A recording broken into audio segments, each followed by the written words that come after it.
মক্কার ইতিহাসে কিছু মানুষ ছিলেন যাদের নাম শুনলেই মানুষ ভয়ে কেঁপে উঠত।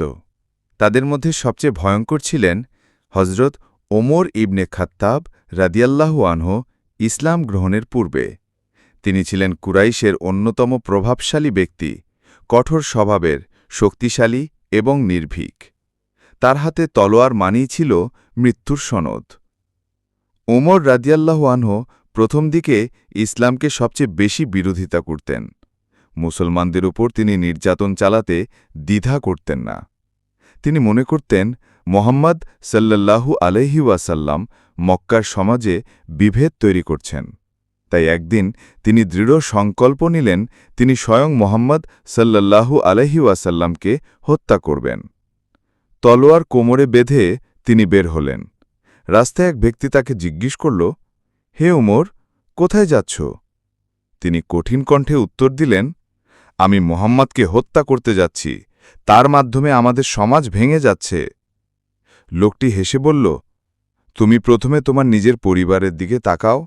তোমার বোন ফাতিমা আর তার স্বামী সাইদ ইবনে জায়েদ তো ইসলাম গ্রহণ করে নিয়েছে। এই কথা শুনে ওমর রাদিয়াল্লাহু আনহু আগুনের মতো রাগে জ্বলে উঠলেন। তিনি দৌড়ে গেলেন নিজের বোনের ঘরে। দূর থেকে শুনতে পেলেন কুরআনের আয়াত তিলাওয়াতের সুর। দরজায় গিয়ে প্রবল শক্তিতে ধাক্কা দিলেন। ভেতরে তখন খাব্বাব ইবনে আরাত রাদিয়াল্লাহু আনহু কুরআন শিক্ষা দিচ্ছিলেন। শব্দ শুনে তিনি সঙ্গে সঙ্গে লুকিয়ে পড়লেন। ওমর ভেতরে ঢুকে চিৎকার করলেন, কি পড়ছিলে তোমরা? ভয়ে তার বোন কিছু বলতে চাইলেন না। ওমর তার ভগ্নিপতিকে ধরে বেধড়ক মারতে লাগলেন। তখন বোন ফাতিমা রাদিয়াল্লাহু আনহা চিৎকার করে উঠলেন, হে ওমর, তুমি যা খুশি করো, কিন্তু জেনে রাখো আমরা ইসলাম গ্রহণ করেছি, আল্লাহ ও তার রাসূলের প্রতি ঈমান এনেছি, আমরা আমাদের ঈমান ছাড়ব না। এই কথা শুনে ওমর রাদিয়াল্লাহু আনহু স্তব্ধ হয়ে গেলেন। তিনি প্রথমবার বোনের মুখে এমন দৃঢ়তা দেখলেন। তার রাগ কিছুটা থেমে গেল, কিন্তু রক্তাক্ত বোনের চোখে তাকিয়ে তার মন নরম হতে লাগল। তিনি বললেন, আমাকে দাও, যা তোমরা পড়ছিলে আমি পড়ব। বোন বললেন, তুমি অপবিত্র অবস্থায় আছো, কুরআন স্পর্শ করার আগে গোসল করো। ওমর গোসল করে ফিরে এসে পাতায় লেখা কুরআনের আয়াত পড়তে শুরু করলেন। সেই ছিল সূরা তহা, অর্থাৎ ২০ নম্বর সূরা। তিনি পড়লেন, তহা, আমরা তোমার প্রতি কুরআন অবতীর্ণ করেছি কষ্টের জন্য নয়, এটি তাদের জন্য উপদেশ যারা ভয় করে। এটি সেই কিতাব যিনি সৃষ্টি করেছেন, যিনি আসমান, জমিন আর পাহাড়সমূহ। আয়াতগুলো পড়তে পড়তে তার চোখে পানি চলে এলো। তিনি কাঁপা কণ্ঠে বললেন, এই শব্দগুলো মানুষের কথা নয়, এটা আল্লাহর বাণী। ঠিক তখন লুকিয়ে থাকা খাব্বাব ইবনে আরাত রাদিয়াল্লাহু আনহু বেরিয়ে এলেন।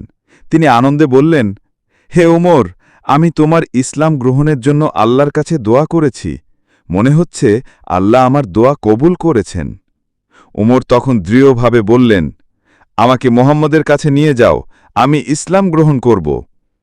খাব্বাব তাকে নিয়ে গেলেন দারুল আরকামে, যেখানে তখন মুসলমানরা গোপনে একত্র হতেন।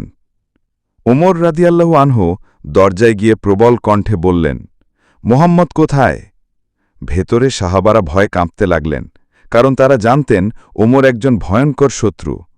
কিন্তু রাসূলুল্লাহ সাল্লাল্লাহু আলাইহি ওয়াসাল্লাম বললেন, তাকে ভেতরে আসতে দাও। ওমর ভেতরে ঢুকলেন, নবীজির দিকে তাকিয়ে বললেন, আমি সত্যের জন্য এসেছি, আমি সাক্ষ্য দিচ্ছি, লা ইলাহা ইল্লাল্লাহ মুহাম্মাদুর রাসূলুল্লাহ। সেই মুহূর্তে মুসলমানদের চোখ আনন্দে ভরে উঠল। ঘরে একসাথে আল্লাহু আকবার ধ্বনি উঠল। সেদিন থেকে ওমর ইবনে খাত্তাব রাদিয়াল্লাহু আনহু হয়ে গেলেন ইসলামের সবচেয়ে শক্তিশালী রক্ষক। তার ইসলাম গ্রহণের পর মুসলমানরা আর লুকিয়ে ইবাদত করতে হয়নি, প্রকাশ্যে কাবায় গিয়ে নামাজ আদায় করতে শুরু করলেন। ওমর রাদিয়াল্লাহু আনহুর ইসলাম গ্রহণ ছিল ইসলামের ইতিহাসে এক বিরাট মোড়। সেই দিন থেকে ইসলাম পেল এক অদম্য যোদ্ধা, এক দৃঢ় নেতা, এক অটল ঈমানদার। রাসূলুল্লাহ সাল্লাল্লাহু আলাইহি ওয়াসাল্লাম বলেছিলেন, হে আল্লাহ, ইসলামকে শক্তিশালী করো ওমর ইবনে খাত্তাব বা আবু জাহলের মাধ্যমে। এবং আল্লাহ তাআলা বেছে নিলেন উমরকে। উমর রাদিয়াল্লাহু আনহু ইসলাম গ্রহণের পর মক্কার দুর্বল মুসলমানরা শক্তি পেল।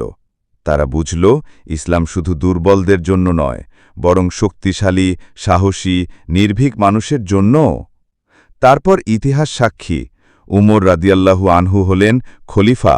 তার খিলাফাতে ইসলাম ছড়িয়ে পড়ল পূর্ব থেকে পশ্চিমে, কিন্তু তার হৃদয়ে সবসময় মনে থাকত সেই দিন যেদিন আল্লাহ তাকে হিদায়াত দিয়েছিলেন। প্রিয় দ্বীনী ভাই বোনেরা, এই ঘটনা আমাদের শিখায় আল্লাহ যাকে চান তাকেই হেদায়াত দেন।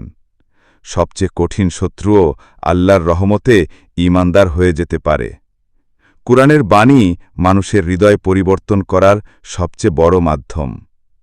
দ্বীনী ভাই বোনেরা, আপনাদের যদি ভিডিওটি ভালো লাগে তাহলে অবশ্যই লাইক, কমেন্ট, শেয়ার করুন এবং চ্যানেলটি সাবস্ক্রাইব করতে ভুলবেন না। আসসালামু আলাইকুম ওয়া রাহমাতুল্লাহ।